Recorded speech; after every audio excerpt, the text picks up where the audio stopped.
If you've ever had lower back pain, you know how miserable it can be, but what you gotta do is just strengthen and mobilize all the muscles surrounding your hips and your core.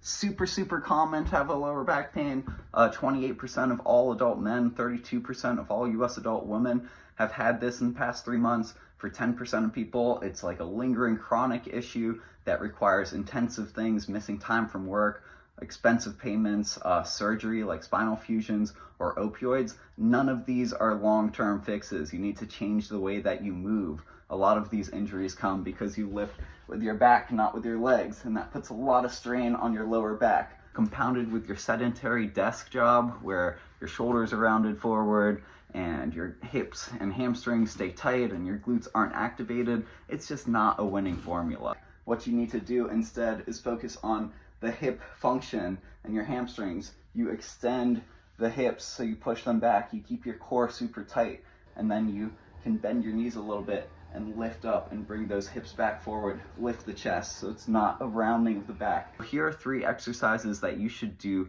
to help strengthen your glutes and hamstring. The first exercise is the seated hamstring curl.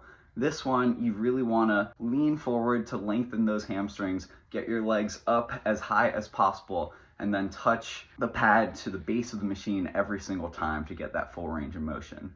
Then the other exercise we have on the machine is the prone lying hamstring curl. So you lay down on your stomach, you try and get your heels as close to your hamstrings and your glutes as possible. And then we also have the glute bridges. You can do this either with a barbell or just your own body weight. You can do a one-leg version.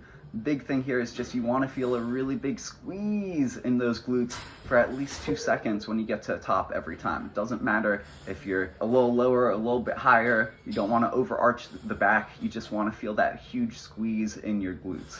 And then the most difficult one that actually can help reduce hamstring injuries the best is called the Nordic curl. So you're going to slowly come down and then you're going to bring yourself back up. And you can use a band for support to make this movement easier as you're working up to it. But this is great for really controlling yourself as you go down, stabilizing that eccentric, which is huge for athletes as you're getting ready for sprinting, different things where you have to quickly and under control extend those knees and hips. Let me know if you have more questions about avoiding lower back pain. It is essential that you have good back function throughout life because the older you get, the more likely it's going to be that you have back pain. That's why you need to start focusing on prevention and avoiding these issues down the road now.